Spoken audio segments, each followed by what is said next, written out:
we want to do is we want to install our ring slightly into the cylinder, just about a ½ inch down. There we go. Okay, just like so. And that is, make sure that you get this completely cleaned off and that these oil passes right here are cleaned out. Okay, now that I've got them torqued to 22, we're gonna break them back loose and then torque them to 14. Okay, the trick to starting an FCR carb bike is to roll it to top dead center, which I think was already there.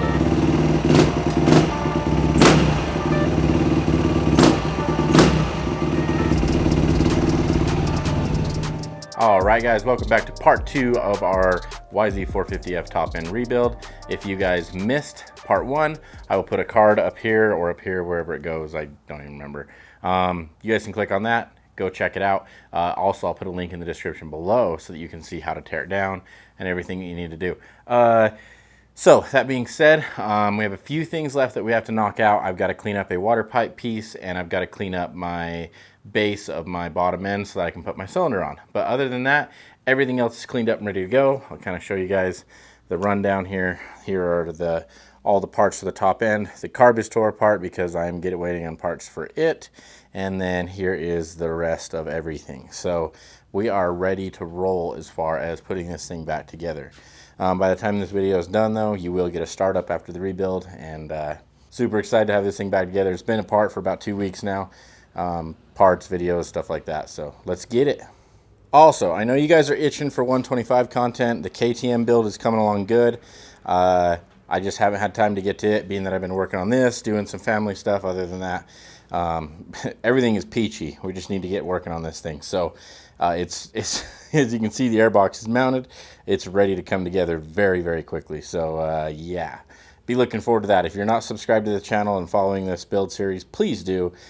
This bike went from nothing to what it is now, and it is going to be sick when I'm done. So hang tight. We're going to work on the 125 very soon. But again, let's get to the 450. As you can see, base gasket needs cleaned up. Our base needs cleaned up just a little bit, not too much. And then that water pipe over there is disgusting. So we're going to pop it off, run it on the danmx cleaning wheel, and then we'll be ready to go with it. So other than that, bottom end is ready to go back together. Okay, so here's the super cool thing about the OEM Yamaha gaskets. Take yourself a rag and a little bit of contact cleaner, and because of what this gasket is made of, the OEM gasket, the black pieces, those small pieces that are left on there, will just rub right off. So another reason to go OEM on your gasket kit, because it just makes everything so much better. So as you can see, all that black is coming off and is now on a rag. So super happy about that.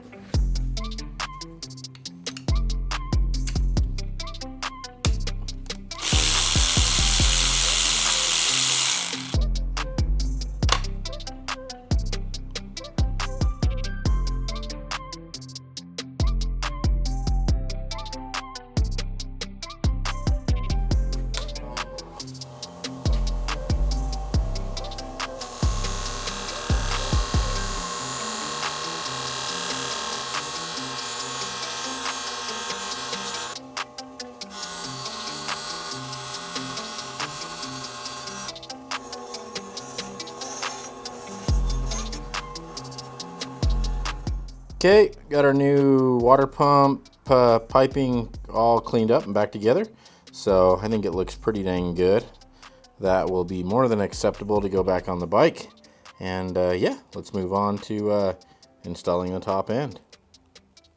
All right, before we can go ahead and put everything together, we've got to talk about piston ring end gap. And what that is with our piston rings installed, we need to know what the distance is between the ends of the ring, the gap between the ends of the ring when it's installed into the cylinder, because that is very, very important to have as far as compression goes, sealing properties that way.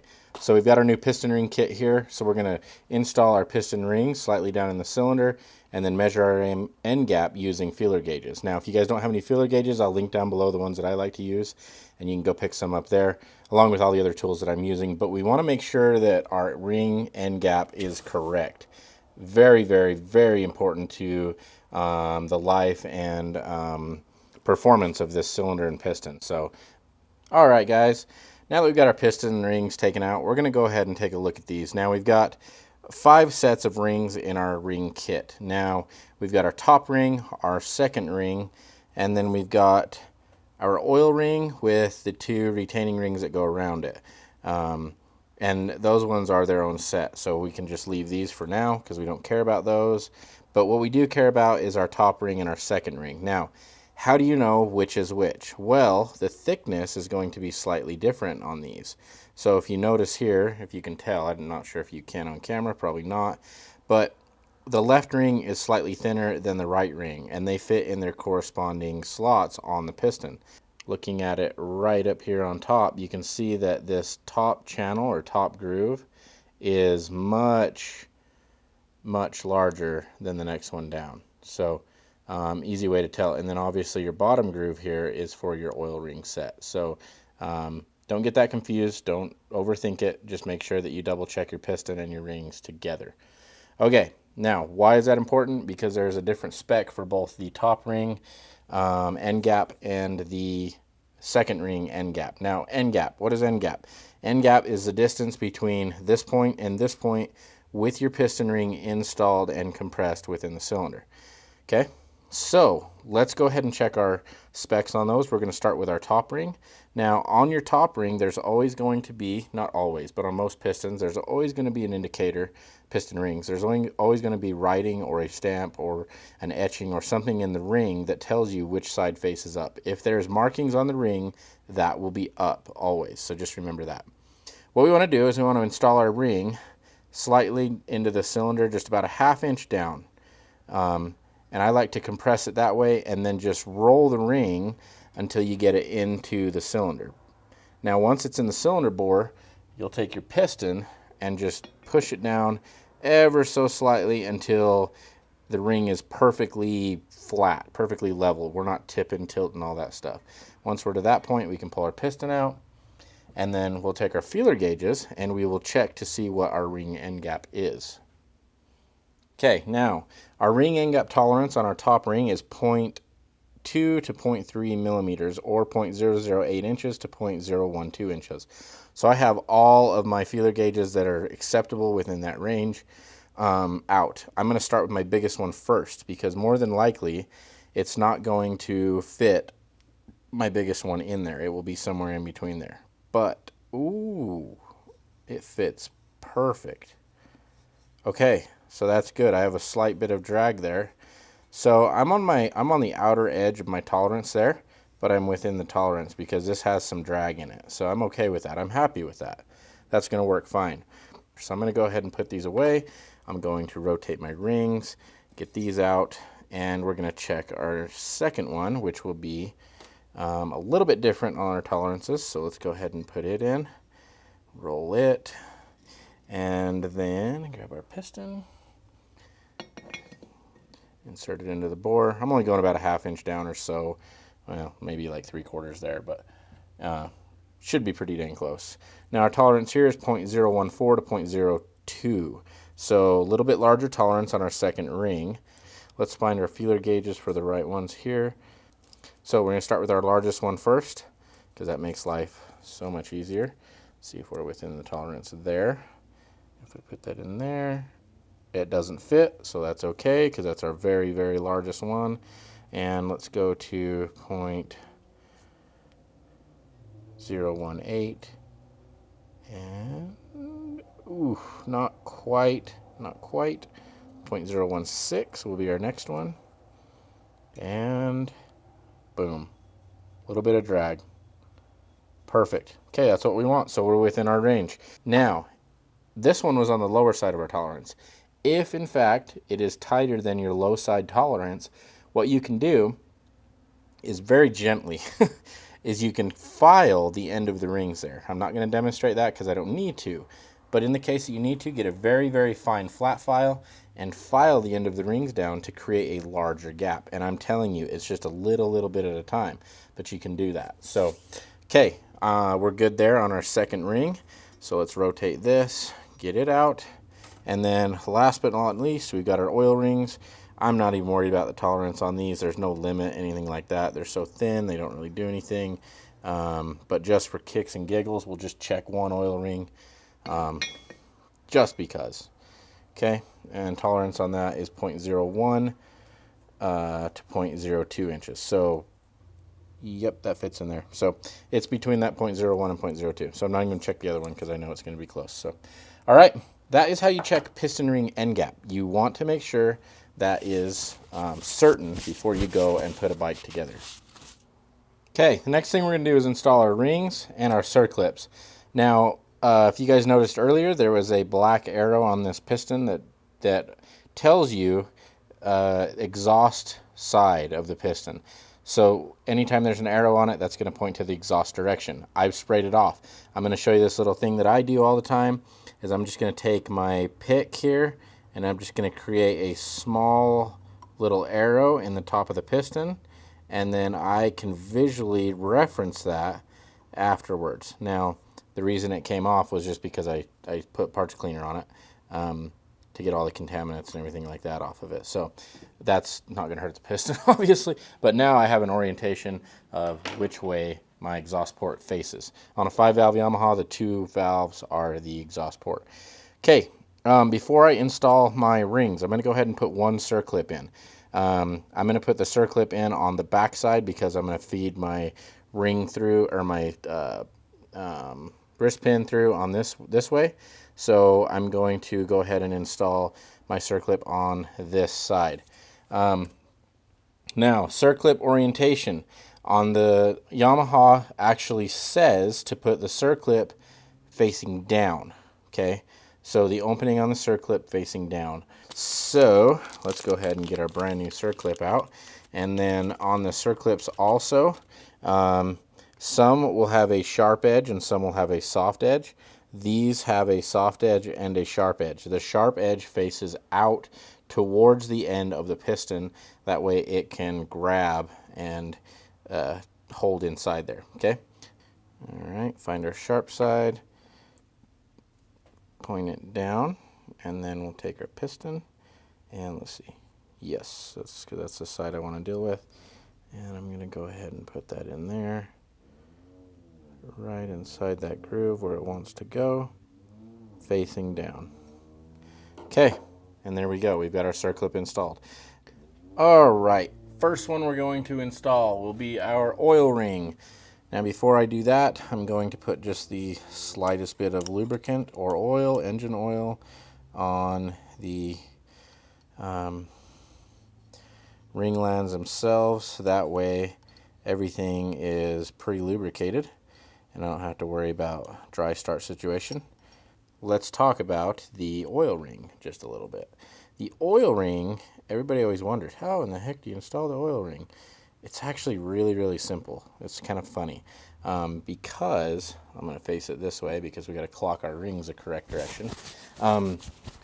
It's important that you install it the correct way because most people don't know that on the oil ring there's these little teeny tiny tabs that are on the inside of the ring. So right there and there and there, all the way around, you can see there's these little tiny tabs. Those keep the retainer rings, or whatever you want to call those rings, on top of the oil ring and outside of the oil ring so that it's not pressing in, so that this is not scraping the piston walls, right? You want these to be holding on the piston walls or the cylinder walls, sorry, and the oil ring to be retaining the oil on the inside. So yeah, if that makes any sense to you guys. But what we want to do is we want to clock this the correct direction. Now, let me find my clocking here on my manual. This is saying that my oil ring itself needs to be clocked at about the 135-degree direction. So I'm going to put it over and down. My oil ring is always my last ring or my third ring on this piston. I'm going to put it on first. Then I'm going to take my bottom ring and I'm going to clock it. Let's see, it is going to go, this will be my lower ring, which will be E. This is going to be about the 320-degree direction, so about right here with my opening. And what I'm talking about here when I say clocking is my opening direction. Now be careful with these oil rings because they're very, very thin. You definitely do not want to break them. So just be gentle, gentle as you are putting them on. And take your time. You definitely do not want to break these. Okay, and then again back to the 320 degree-ish orientation there.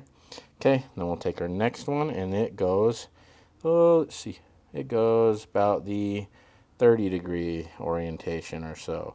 Okay, and there we go. We've got our piston oil ring installed.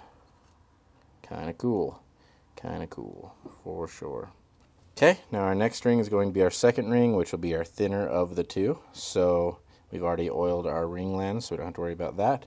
And orientation on second ring is going to be, it looks like, all the way over here, about the 320 degree mark. And these ones, of course, are a lot funner to do because they are quite a bit heavier. But still very, very simple to do. So looks like we already slid in on that second groove down there. So right there.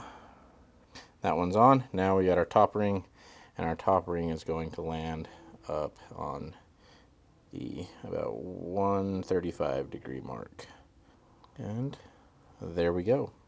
Okay, our piston rings are installed. That's all there is to it. Not much. These things are very, very tight, brand new. It's kind of crazy how the tension on the brand new piston rings is so much tighter than the tension on the older ones, or the previous ones. Things wear out over time, so very important. All right, boys and girls, we're almost ready to put our piston in. Before I get too carried away, I'm going to go ahead and install my dowel pins before I forget. I do not want to forget those. I've done that before, so we don't want to do that. The next thing we're going to do is go ahead and pull this towel out, make sure everything's clean, which it still is. That's awesome. And then I don't think I talked about this on my previous teardown video. Let me zoom in for you here just a little bit. Some of the things that you want to pay attention to as far as your rod goes. Zero up and down play, so nothing up and down. Side to side, just a little bit, is okay. That's fine. That is normal. You're going to have a side to side tolerance. And you can actually measure that and check it. It's in your book. There's a spec on that. But up and down, you want to have zero. So right now, this crank is in perfect shape.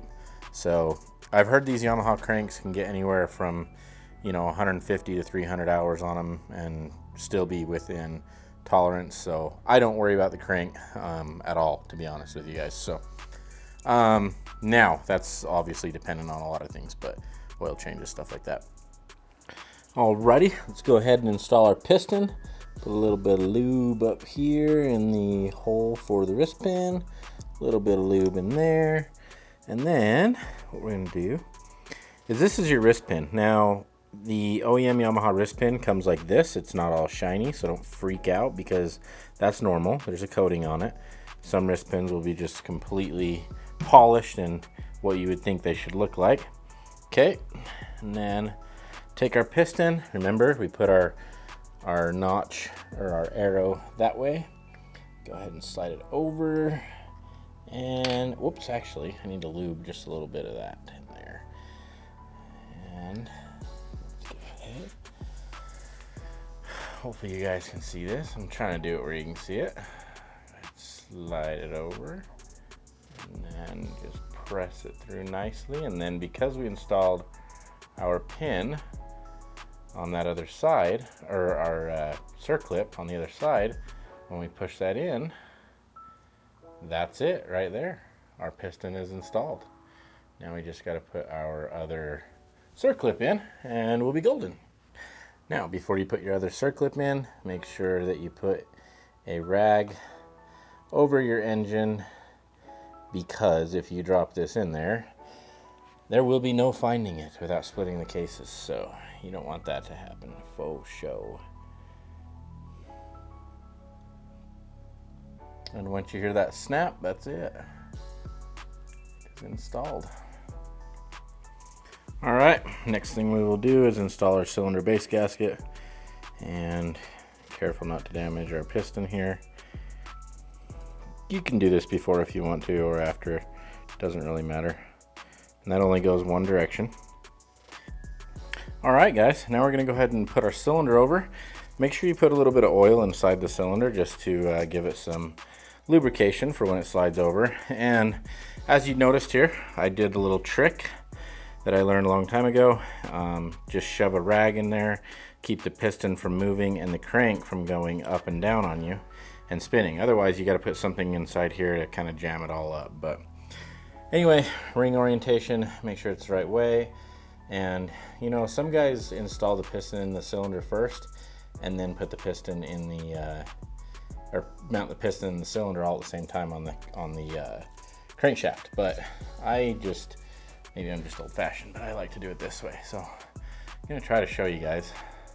The cylinder is tapered, so you can go ahead and just slide it over, and it does help with mounting the rings up that way. So it doesn't have to be perfect, but pretty close. So I'm already over my first set of rings. Now I've got to get my second set. There we go. Okay, just like so. And that is our piston installed. Make sure your rag is clean, by the way. Don't want to have a nasty rag. And then go ahead and spin it, line it up on our dowel pins, and there we go. We have an installed cylinder. Okay, now you guys are probably thinking, oh no, you didn't put the cam chain tensioner in, or cam guide. It can actually still go in. So let's go ahead and put that in now. You can come in from the bottom with it. We'll go right up through the cylinder, no problem.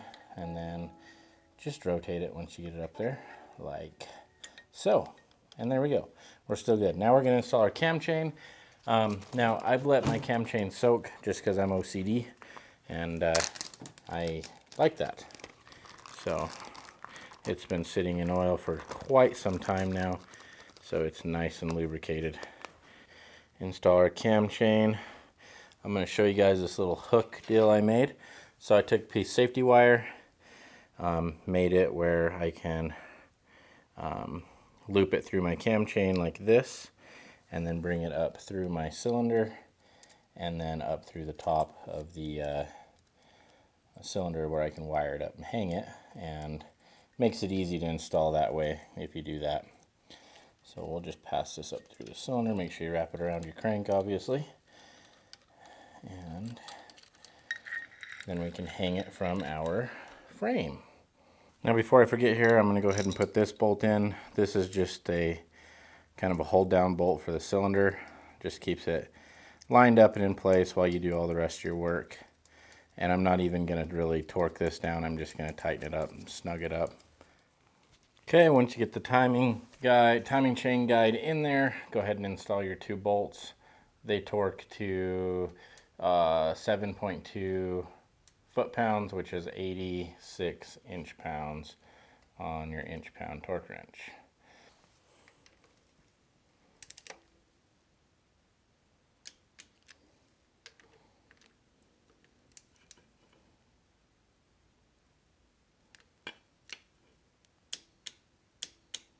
Okay, and then here's our other tensioner. It goes in this direction, just like so, and goes all the way, that way, and goes all the way down into this slot, and then into this slot on the head. So fits in nice and snug, just like that. Okay, next thing we're gonna install is our woodruff key on our crankshaft, and then our flywheel, and it is actually called a rotor according to Yamaha on the manual. So remember that. Now it goes on this direction with the flat side going in. So just slide it on, and I freaking dropped the key. This thing wants to pop out like crazy, so come on baby, go in there. There we go, just like that. And then we'll grab our nut, and torque on this is going to be 40 foot-pounds on this guy. Okay, and then when torquing this, put your wrench so that it's leaned up against the frame there. I'll kind of show you here. Just like that, and then you don't have to worry about trying to hold the wrench and torquing it all at the same time. Makes it a lot easier. So like I said, 40 foot-pounds. Now on torque settings and things like that, I really want you guys to, what in the world here? I really want you guys to check your own torque settings and don't take my word for it. It's where I can get in some major trouble here, is by offering you guys torque specs and then them being completely wrong. So anyway, just do your due diligence, make sure it's right. Okay, 40 foot-pounds. All right, once you got your gasket surface cleaned off, make sure you got your dowel pins in. There's one there, and then there's also an O-ring around that one. Make sure that O-ring goes in. I actually had a guy in the comments the other day ask where this O-ring came from when he got done with his build. So yeah, remember that that goes in there, and then throw your gasket on and it will line up onto your dowel pins.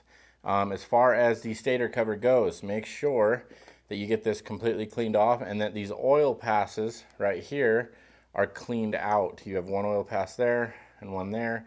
They converge together. Make sure they're cleaned out and blown out and all the silicone or whatever is out of there.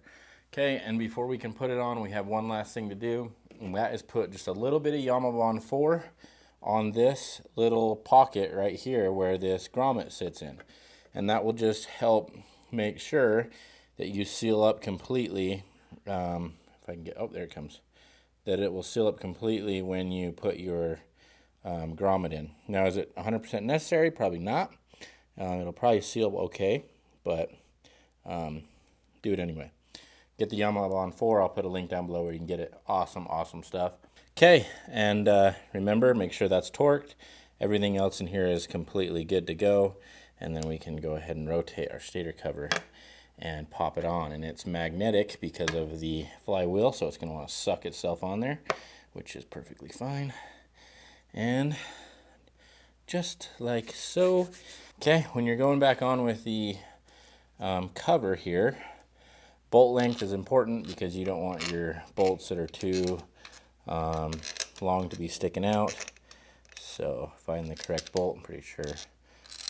Where does that one go? Right there? Yeah, it's got to go right there. Okay. And then down here on the bottom, you're going to have two bolts that have these little brackets on them. And these are going to hold your vent hose on your motor. Okay, so just make sure you get them in the correct place. Snug these up to the 86 inch-pounds and you'll be installed.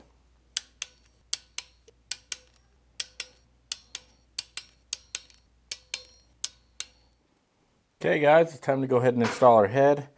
So before I forget, I'm going to install my dowel pins real quick. The next thing we need to talk about is our bolts here. Now these are a torque to yield bolt. I think you can reuse them 2 or 3 times, and then after that you probably want to replace them. But we want to put some oil on the threads and then again on the washer. That way it can torque correctly. Okay, now here's the fun part. We get to put on our cylinder head gasket, and we want to obviously move our cam chain so we can feed it through the gasket itself. And if you do put it on upside down, it will be pretty dang obvious that you did it. So when we put the head on, we're going to feed it down over this, and then we can pull our chain up through. If you guys remember in the teardown, don't know if you guys watched that or not, one bolt did not want to go in or come out without coming out with the head. So I'm going to go ahead and put the oil on this bolt, and then we'll grab our cylinder head and start finagling it on here. Move my Kickstarter. And okay, and then let's grab our one bolt that doesn't want to go in without the head being off and get the head tilted at an angle here.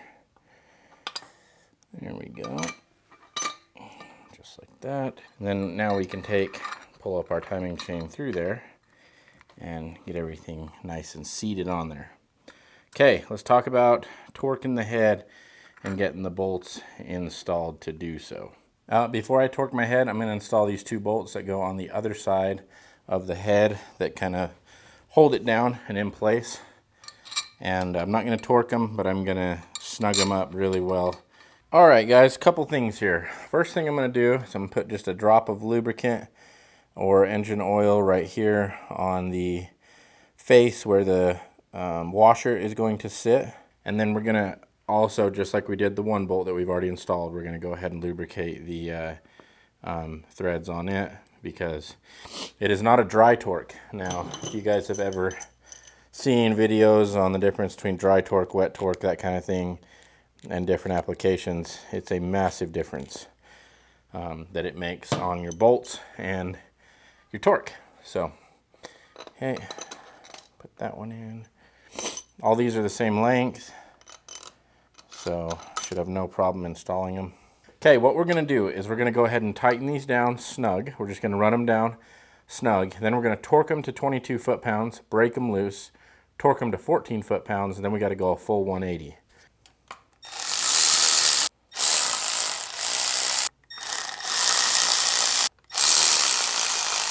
Okay, we're going to hit our first torque sequence. This is 22 foot-pounds in a crisscross pattern. There's that one. There's that. Okay, now that I've got them torqued to 22, we're going to break them back loose and then torque them to 14. And then is the fun part where we get to go a full 180 degrees with them. Back at it, 14 foot-pounds, and then 180 degrees. So there's one, there's two, three, four. All right, now to go our 180 degrees, I'm going to take my little heavy-duty Sharpie Pro here. You can use a paint pen or whatever. And I'm going to put a mark at the right side of the motor on all of my bolts here. And then what I'm going to do is I'm going to rotate all of them to where they're facing the left side of the motor.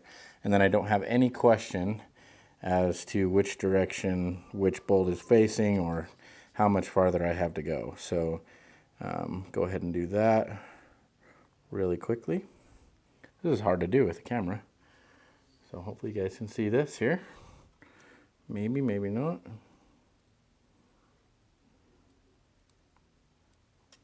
Okay, those are all marked. Now we'll rotate them 180 degrees, and that will be the final torque for the head.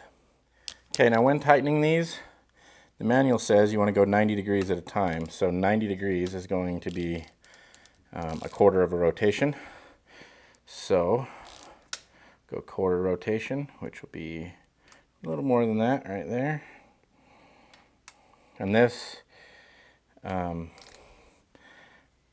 you want to make sure that when you're doing this, you're using a 6-point socket, not a 12-point socket, because you do not want to round these bolts off at all, trust me. That'd be a bad deal. So go ahead and go 90. That one's 90. Hit this one at 90. And then our final torque is going to be nice and snug, trust me. It is pretty dang tight. Now we got to go a full 90 degrees one last time, and that will be our final torque.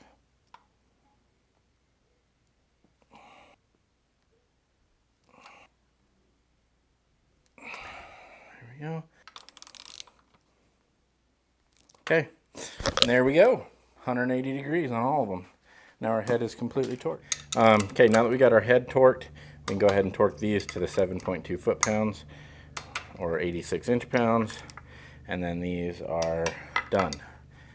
Done. Now, what I like to do on things like this is I'm going to put a dot, a red dot, on all of the parts that I have torqued so that I don't forget. Alright guys, I'm just going to put the slightest bit of lubrication right here where the valve buckets slide into the cylinder head, and then that will help out with, you know, the first startup and everything like that. Now hopefully you guys kept track of your valve buckets and which one they go to, because if not, when we go to check our valve clearance here, you're probably going to be off more than likely. But everything, you know, you can fix it obviously, but you just want to save that step. You don't want to have to do that twice with 3 times or 4 times or whatever. All right, center intake valve, shim, put that in, and then valve bucket. Okay, now to install our cams, we want to go ahead and lube our cam journals with our oil can. Okay, we're going to go ahead and put our exhaust cam in first, and that one just sits right in there like so. Take our intake cam and put it in nice and gently.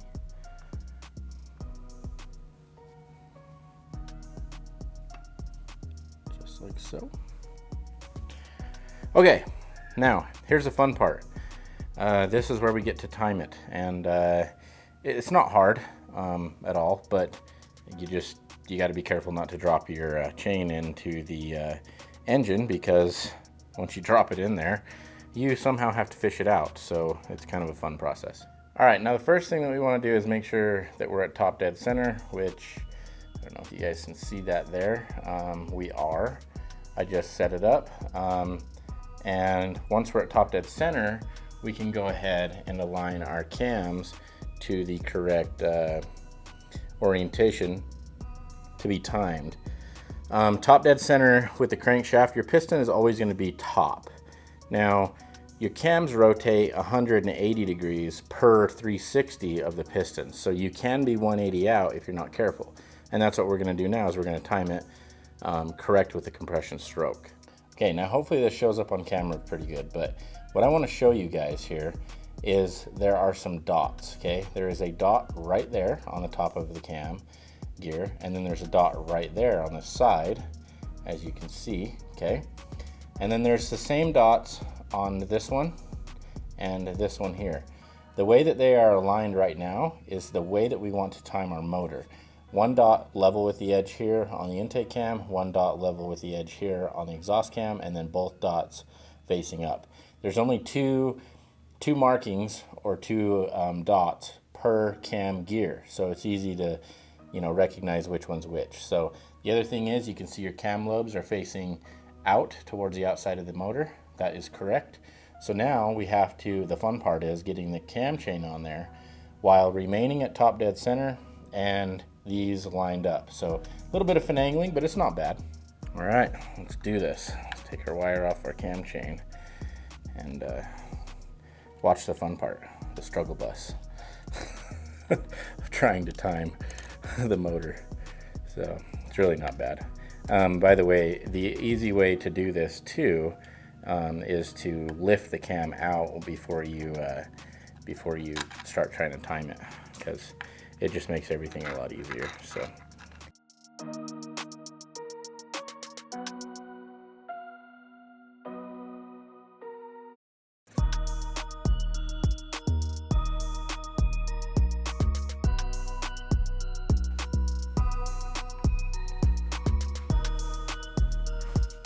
All right, looks like I almost nailed it the first time here, but I am 1 tooth off on this. Let me double check that I'm still at TDC, which it looks like I am. Let's see here. Yep, right there's top dead center. So, yep, I'm 1 tooth off on my intake cam. So, pretty easy fix here. Let's lift this back out. And then we'll just slide this over 1 tooth, just like that. Holy, my boys are going nuts.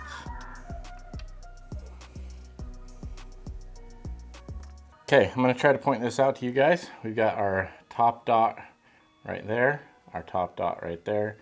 That dot is in line with the head, and then that dot is in line with the head, as you can see. So that is properly timed up here. Now down here, inside the flywheel, you want to see that we're still at top dead center, which we are. You can see the mark is in line with the mark there. Okay, so that is successfully timed. Now to double check this, again, your cam lobe's facing the right direction, and then stick your finger in here and just push on this cam chain tensioner and make sure you're still lined up correctly. If you are, then you're good to go, because your cam chain tensioner, you can see that cam moving just a little bit, it will put tension on there, and ultimately it could adjust your cam almost a tooth off. Not really, but almost a tooth off.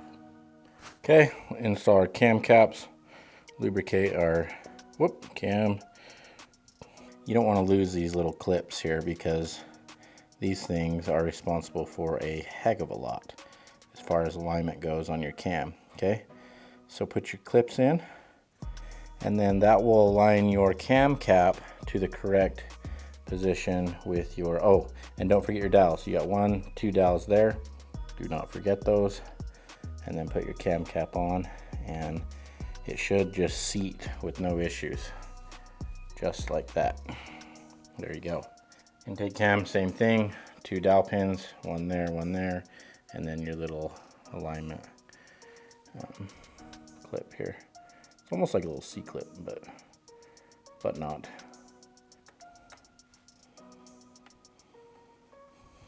Now, one thing I didn't mention here is to get these lined up correctly the first time, push your cams all the way back so that bearing is sitting up against the head where it should be. All right, install all of our bolts. Torque on these, 7.2 foot-pounds or 86 inch-pounds.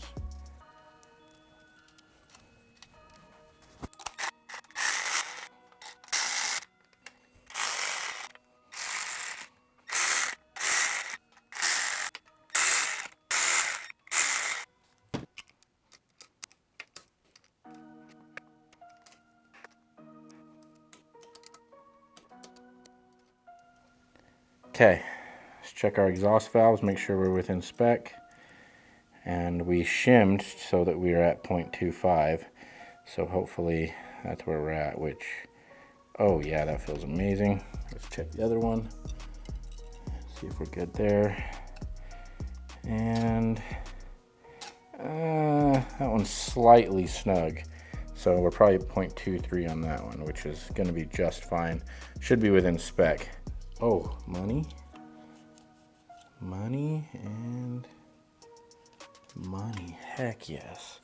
Okay guys, we are almost done. We're gonna double check our timing one last time and then install our cam chain tensioner. If you guys need any of the tools that I'm using here, any of the cool stuff, check it out below. I'll put a link in the description where you guys can pick it up. And yeah, helps run the channel, super sick. So yeah, tensioner, got a new gasket for it. I got new bolts with some washers so it'll seal the way that it should. So we'll grab these now and we will install these. Okay, timing chain tensioner. This winds up. So right now the tensioner is wound up and there's a little flathead slot in here where you can go ahead and release it. So there it is released.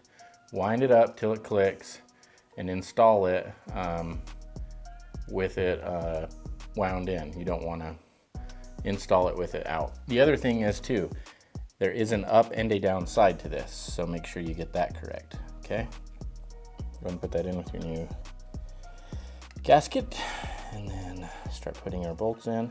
These torque to the same torque value as pretty much most of the things on the engine, 7.2 foot-pounds, and in our case 86 inch-pounds.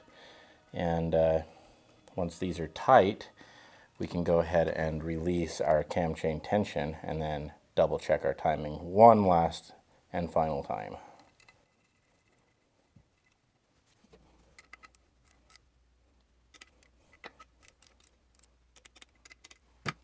Okay, now that's installed, stick your screwdriver in and then turn counterclockwise, release your tension, and we have a tight cam chain. Okay, as you guys can see, our cam chain's nice and snug. Double check our timing marks, make sure that we're dialed. Exhaust cam is dialed, intake cam is dialed, and one last check on our timing, and it looks like we are dialed. Okay, that's it. We can replace our caps on our stator cover and then go ahead and put our valve cover back on. Before I do that, I'm just going to rotate the engine just a little bit because I like to do that before I'm done and make sure everything is good to go. Oh, and don't forget this little guy.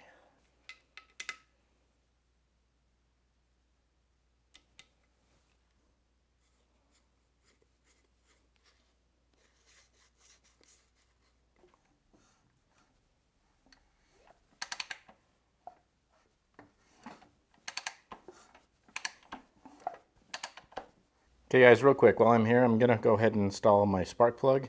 Now, this bike takes a CR8E, an NGK plug. I put a little bit of anti-seize on the threads, as you can see, and the gap is between 0.7 and 0.8 millimeters. So that's where you need to be. It's easier to install now than it is to wait and put it in later, just because of the valve cover and the clearances. So we're gonna go ahead and do that right now, really quick, and then be done with our spark plug.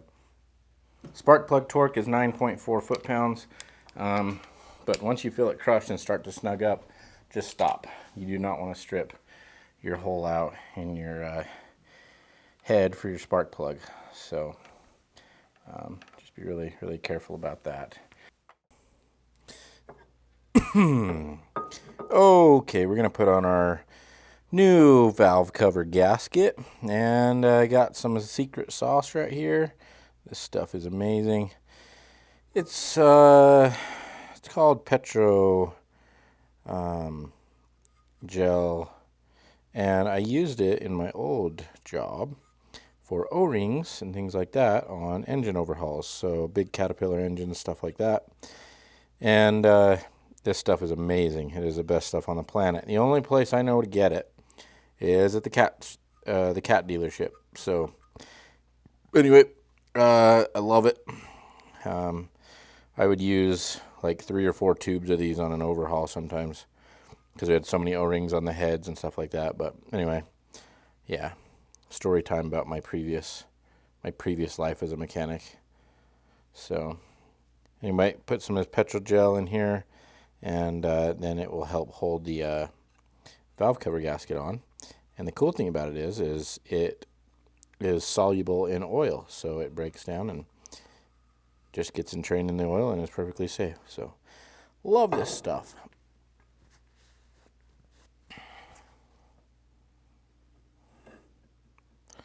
Okay, with that on there, you got to cut this little joint right here in the O-ring. We'll just use a razor blade here. Just cut it right off.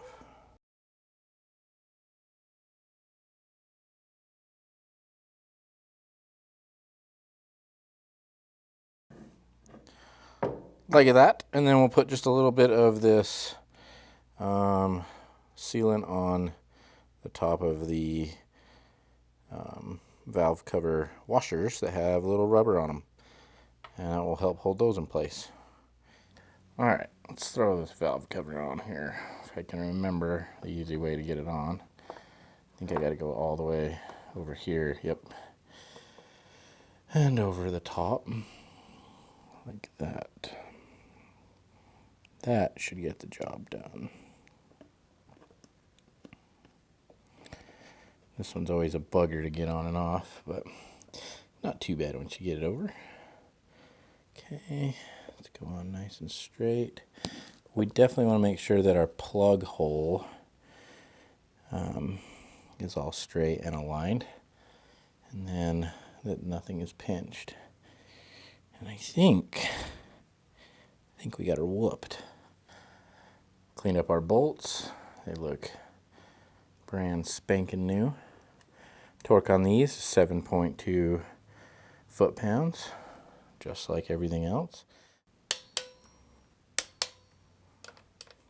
Okay guys, went ahead and cleaned up our spark plug boot, and these separate, in case you guys are unsure of whether or not that does. We're going to put a little dielectric grease on the end of this, and then just kind of on the inside of the boot there, just slightly. That'll help kind of seal the water out and keep everything clean and give it a good connection. Then we'll throw it in.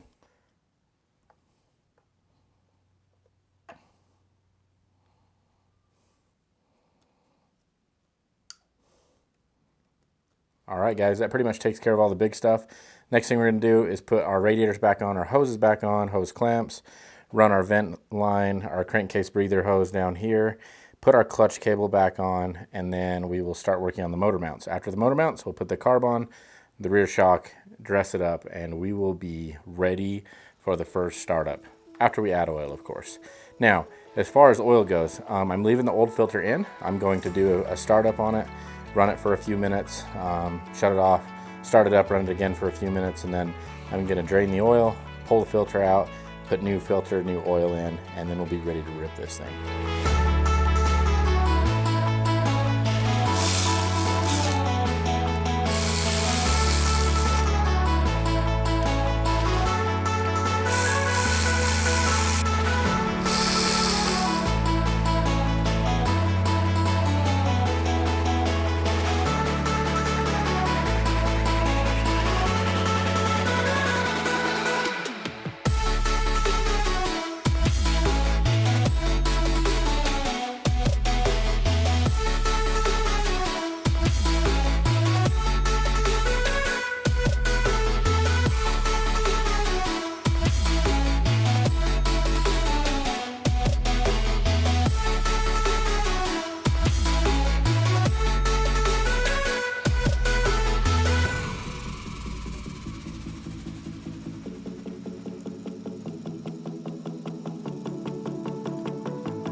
Okay, we are to the point now where we're ready to put fluids in it, and we'll do the coolant first. Hopefully we have no leaks. Should be good to go. I like to use the Maxima Coolant because I live in a climate where in the wintertime it gets cold, and I don't like to have to drain my bike every winter and let it sit when using something like engine ice or whatever. So to get the air bubbles out of the system, you want to just kind of roll the bike over by hand, or on the Kickstarter, just slowly, and let the air bubbles kind of come out. Let the water pump circulate a little bit, and they should come out fairly easy. Oh yeah, big old burp there.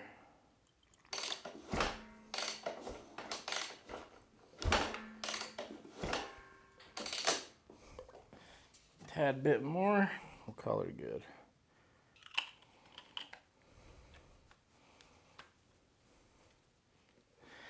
Okay, as for oil, this bike takes 1,000 milliliters, and I like to use Rotella 1540 weight.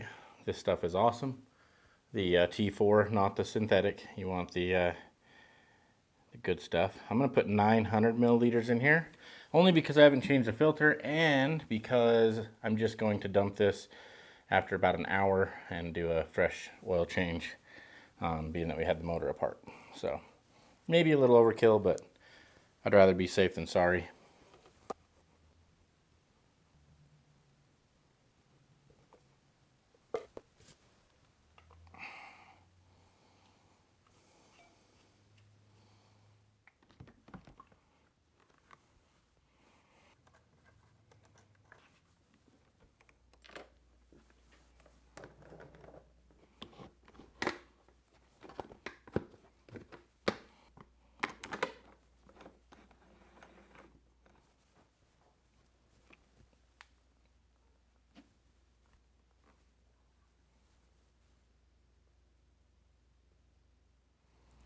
All right, there it is. 450 is all put back together.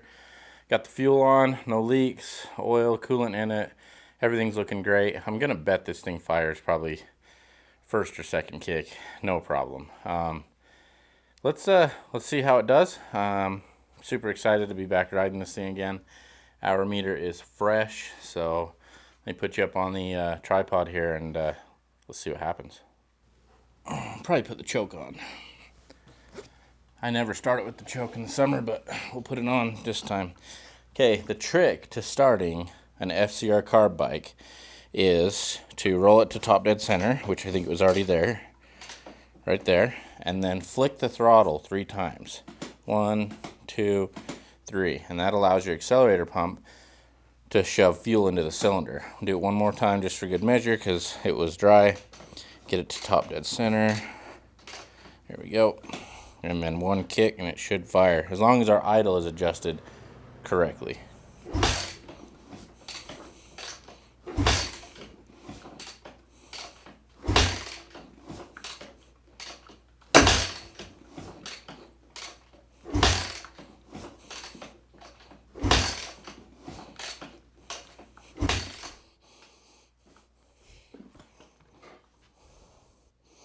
Kind of acting like I got no fuel.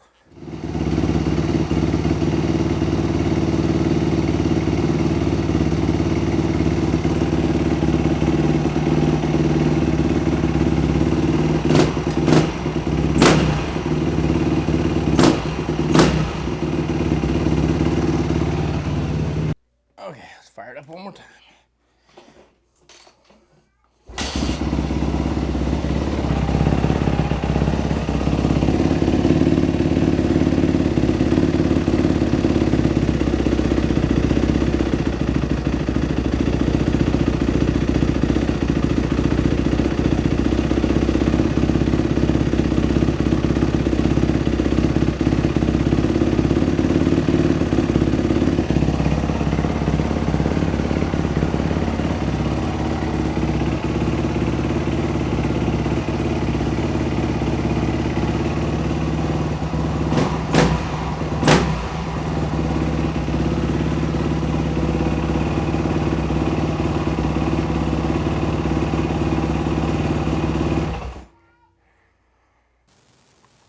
Alright guys, and there we are. That wraps up our top end rebuild.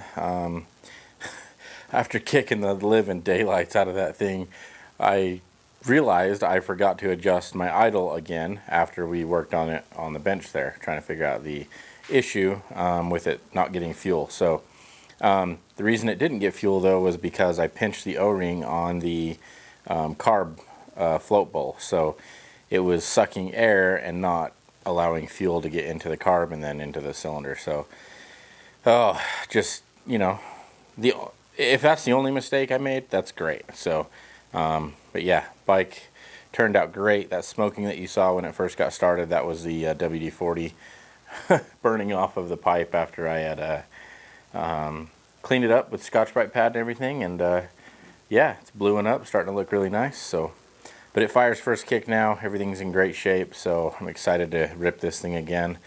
I really wish I would have compression tested it before I took it apart, because it feels like it's got more compression and it idles so much smoother now. So whether that's the valves or the rings being wore or whatever, I'm not sure. I didn't take the time to measure the rings, but bike is dialed. It is dialed in for sure. So pretty happy with the outcome. And yeah, if you guys have any questions on the top end rebuild for this bike, hit me up in the comments below. Let me know. Tell me what you think. And yeah, next thing we're gonna do is put this thing together. I want to have it together really quickly. So stay tuned for more KTM 125 build series videos. Alright guys, that wraps up another video. Hope you guys enjoyed it. If you did, give me a like, subscribe if you haven't, and we'll see you in the next one. Thanks.